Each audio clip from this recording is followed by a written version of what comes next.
Hello friends, हमारे YouTube channel university academy में आपका बहुत बहुत स्वागत है। सॉफ्टवेयर इंजीनियरिंग सब्जेक्ट के लेक्चर सीरीज में आज का टॉपिक है लेवल्स ऑफ टेस्टिंग।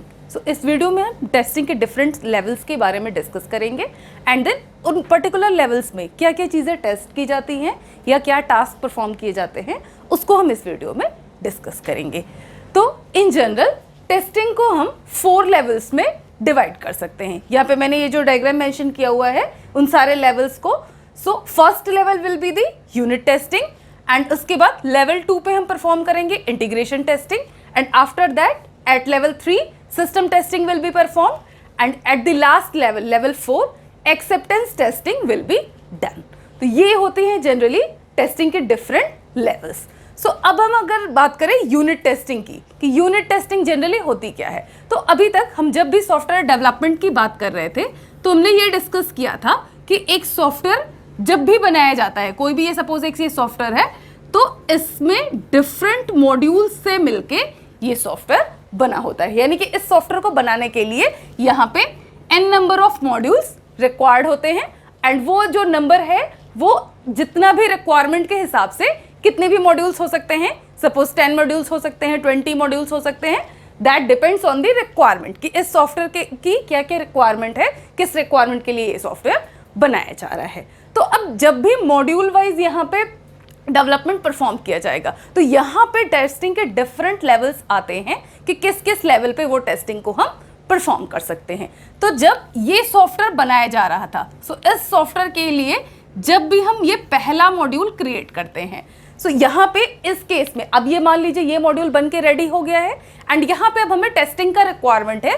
इसको हमें टेस्ट करना है कि ये जो मॉड्यूल बना है मॉड्यूल M1 ये सही बना है या नहीं, या इस जिस भी रिक्वायरमेंट के लिए ये मॉड्यूल बनाया गया है उसको ये फुलफिल कर रहा है या नहीं। तो इसके लिए हम परफॉर्म करते हैं यूनिट टेस्टिंग। यूनिट टेस्टिंग में क्या होता है, इंडिविजुअल मॉड्यूल्स और इंडिविजुअल यूनिट्स और कंपोनेंट्स आर टेस्टेड। यानी कि जब भी कोई भी सिस्टम बनाया जा रहा है, कोई भी सॉफ्टवेयर बनाया जा रहा है तो उसके लिए जो भी यहाँ पे इंडिविजुअल मॉड्यूल्स लाइक जैसे बनाया गया है M1, तो अब हम यहाँ पे क्या करेंगे, इस M1 को टेस्ट करेंगे। किस लिए, डिफेक्ट्स के लिए कि यहाँ पे कोई भी डिफेक्ट तो नहीं है या कोई ऐसी मतलब इनकम्प्लीटनेस तो नहीं है।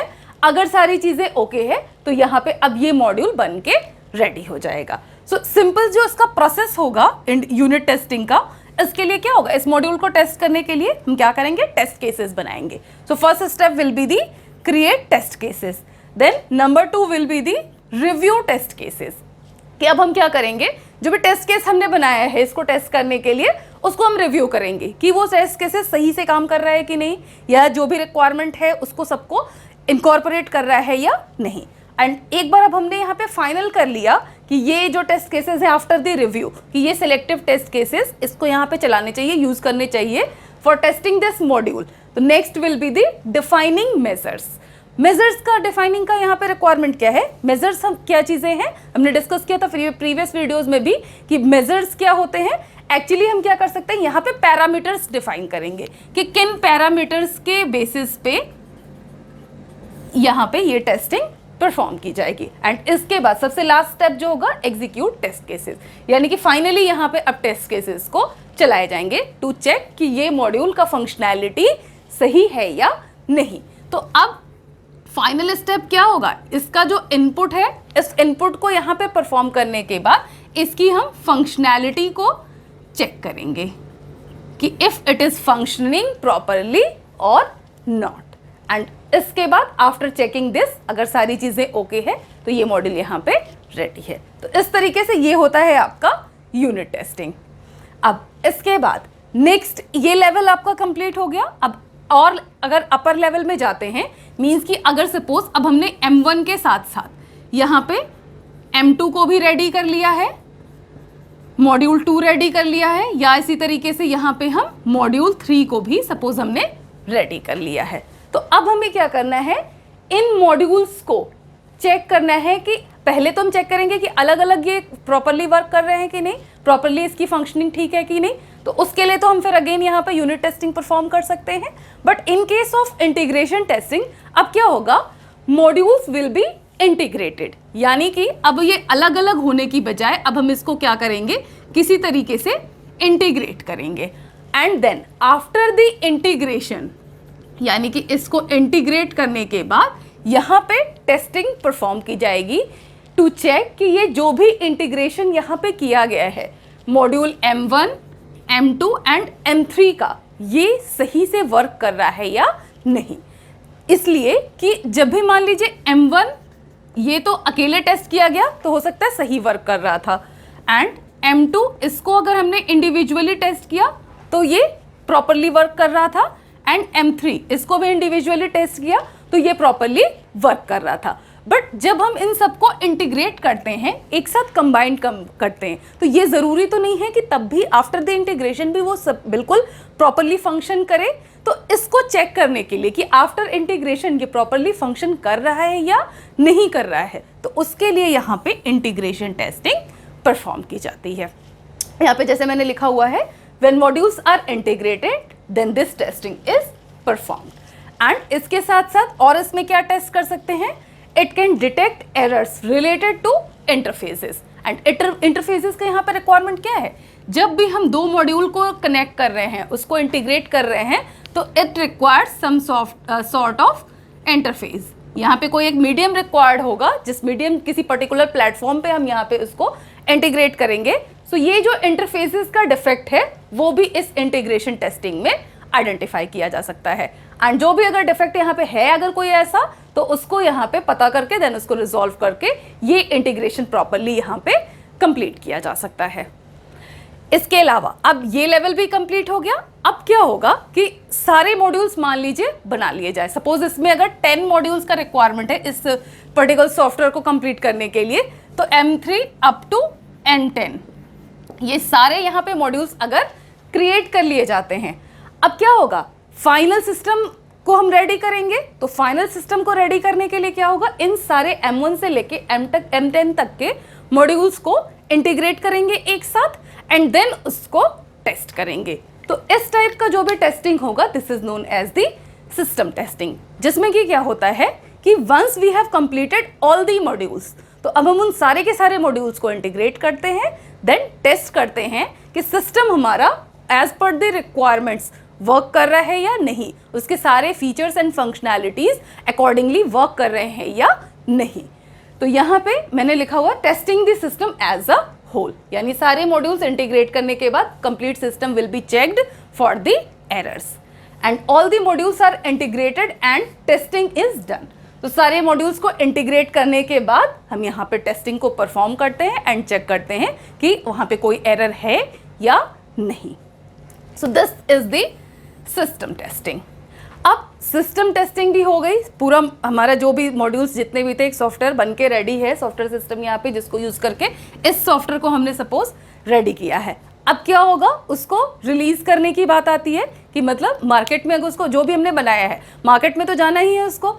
तो अभी क्या है, जो एक्सेप्टेंस टेस्टिंग का इसके बाद नंबर आता है, तो एक्सेप्टेंस टेस्टिंग कौन करेगा कि ये मान लीजिए डेवलपर साइड है जिन्होंने इसको बनाया है एंड किसी के कहने पे बनाया होगा। मान लीजिए कोई एक ये आपका कंपनी है एंड इस कंपनी ने यहाँ पे किसी दूसरी कंपनी को बोला था कि ये पर्टिकुलर सॉफ्टवेयर हमें चाहिए।